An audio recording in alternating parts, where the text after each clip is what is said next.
Ever feel like the world around you is a blurry, pixelated mess? Like you could almost see that sign across the street, but not quite clearly. Join the club. Millions of us around the world are nearsighted, also known as myopia.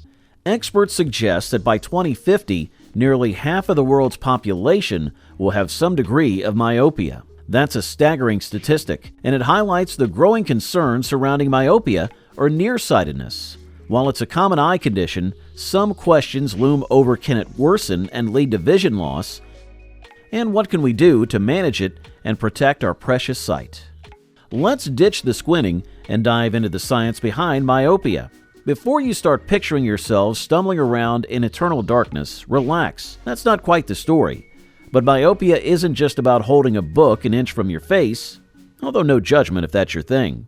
It's about understanding how light plays tricks on your eyeballs, why millions worldwide are joining the nearsighted club, and most importantly, what can you do to keep your eyes healthy? Make sure to watch until the end, because in this video we've got everything you need to know to manage myopia and prevent damage to your eyes. Chapter 1. What is myopia? So to get started, let's see what myopia exactly does. Basically, light rays entering your eye don't hit the bullseye, the retina, where they should, landing in front of it instead.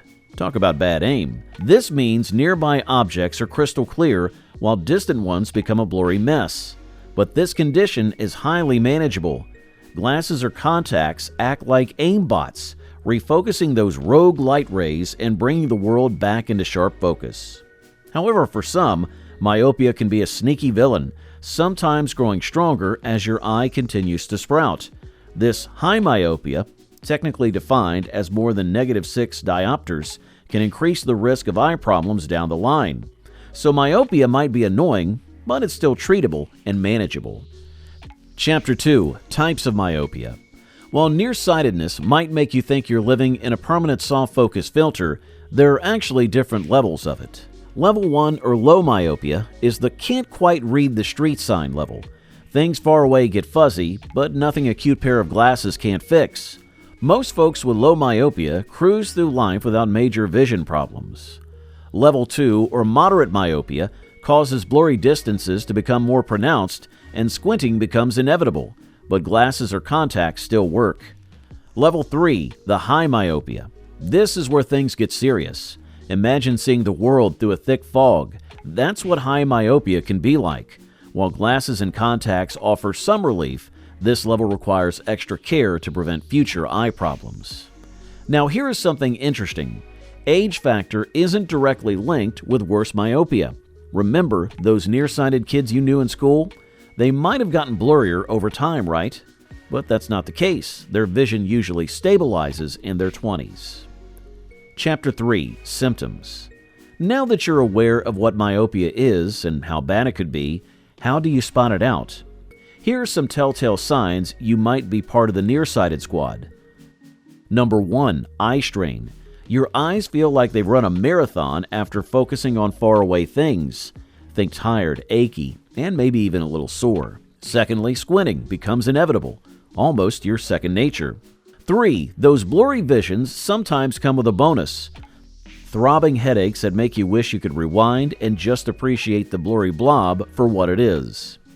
And lastly, distant objects simply refuse to come into focus, no matter how hard you squint. Here's a bonus tip for parents. Keep an eye on your little ones too. Myopia can sneak up on them without even realizing their vision isn't quite right. Regular eye exams are key to catching it early and keeping their eyesight healthy.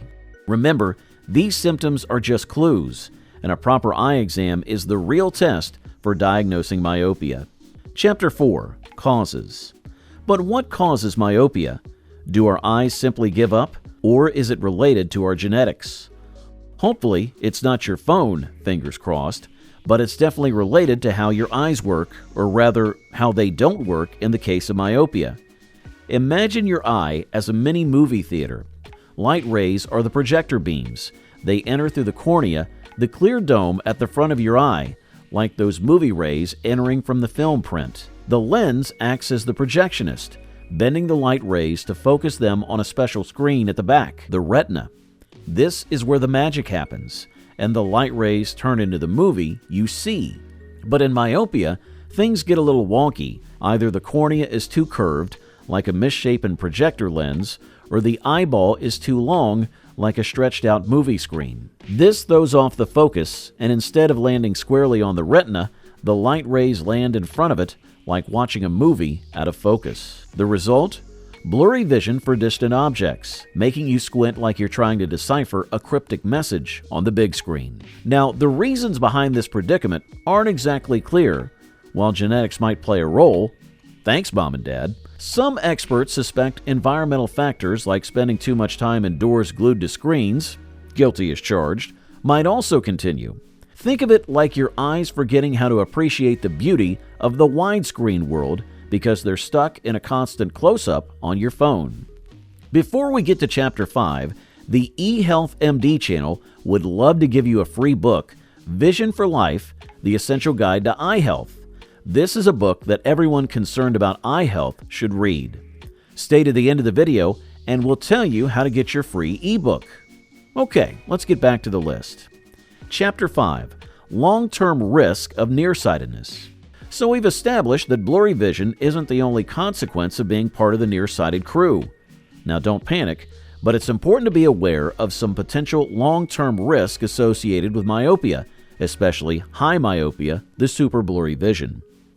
Imagine your eye like a delicate ecosystem, and myopia throws a pebble into that pond, causing ripples that can affect different parts. The first ripple, detached retina. The retina, as we explained, the screen at the back of your eye showing you the movie of life. With high myopia, your eyeball stretches like a stretched-out movie screen. This can stress the retina, making it prone to detaching, like the screen peeling off the wall. That sounds scary, I know. Fortunately, regular eye exams can catch this early and prevent vision loss. Next ripple, myopic macular degeneration. Remember the macula? It's the VIP section of your retina, responsible for sharp central vision. In high myopia, abnormal blood vessels can sprout in the macula, like unwelcome guests at a party, disrupting the delicate balance and potentially damaging those precious vision cells. It causes blurry central vision, making even reading your phone a struggle. Again, early detection through eye exams is key to prevent this risk.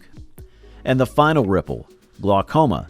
This sneaky villain damages the optic nerve, the cable carrying visual information to your brain. It's often silent in its early stages, like a ticking time bomb. While not directly caused by myopia, people with high myopia are at an increased risk.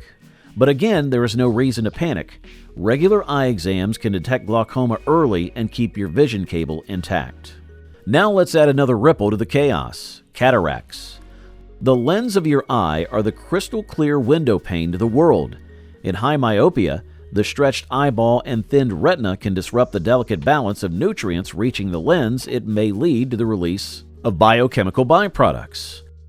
This imbalance leads to clouding, like a foggy window pane, making the world appear hazy and blurry, a double whammy for your already nearsighted vision. Remember, these risks are more common in high myopia and not in everyone with nearsightedness. And with proper eye care and management, you can minimize those ripples and keep your eye ecosystem healthy. Think of it like taking care of your car. Regular checkups and good driving habits prevent major problems down the line. Now, don't let the risk we covered scare you. Stay with us as we explore ways to detect myopia and keep your peepers healthy, ensuring they see the world clearly, even if it's sometimes a little blurry around the edges. Now that you know everything about the enemy, how do you defeat it? Let's get to the last section of the video and take notes. They might come in handy next time you visit your eye doctor. Chapter 6, Myopia Detection. So we have been talking about early detection being the key player in preventing the risk of myopia, but you must be wondering, how do they catch this blurry vision business? No worries, fellow nearsighted friend. Let's peek into the eye doctor's toolbox and explore the tests they use to diagnose and manage myopia. Think of it like being a detective, gathering clues to solve the case of your blurry vision. Test 1, Visual Acuity Test. Test number 1 is the visual acuity test. Remember that eye chart with rows of increasingly smaller letters? Yep, That's the visual acuity test. It's like playing a vision game show, seeing how many letters you can identify at different distances. The fewer you guess correctly, the blurrier things might be. Don't worry, squinting is allowed, wink wink. It's not cheating. Test number 2, tonometry. A gentle puff of air on your eye. Don't worry, it's painless. This test, called tonometry, measures the pressure inside your eye. It's the same as checking the tire pressure of your car. Abnormal pressure can signal potential problems like glaucoma, which is a risk factor for people with high myopia. Test number 3, pupil dilation. Ever had your eyes dilated at the doctor's? There are special eye drops that widen your pupils, letting the doctor see the inside of your eye like a giant movie screen. This helps them check for signs of damage in the retina and optic nerve, areas especially important for people with myopia. Test number 4, the visual field test. Our fourth test isn't about staring at letters. Instead, you'll see flashing lights in different areas of your vision. It's like creating a map of your peripheral vision, which can be affected by glaucoma. This is particularly important for people with high myopia, as they are at an increased risk. And test number 5, optical coherence tomography. And lastly, the eye scanner. OCT uses light waves to create detailed cross-sectional images of your retina. It's like getting an X-ray of your eye's most critical layer, allowing the doctor to see its thickness and check for early signs of problems like myopic macular degeneration. This test is especially valuable for people with severe nearsightedness. Remember, these tests are like your eye's health checkup. Regular visits to your eye doctor or ophthalmologist are crucial, especially if you have myopia. Chapter number 7, Conclusion. Alright viewers, let's recap. Myopia makes distant objects look like abstract art, but with proper management, you can keep your vision healthy and see the world in all its glorious detail. Remember, regular eye exams are your best friends. You shouldn't let myopia grow unchecked. The sooner you identify any potential issues, the better the outcome. And lastly, even with a touch of nearsightedness, you can enjoy a clear and vibrant world. So keep your chin up, grab those stylish glasses or contacts, and go explore. And hey, if you have any questions or want to dive deeper into the myopia mystery, leave a comment below and hit that subscribe button. Click on the link below to get your free ebook right now. And thanks for tuning in.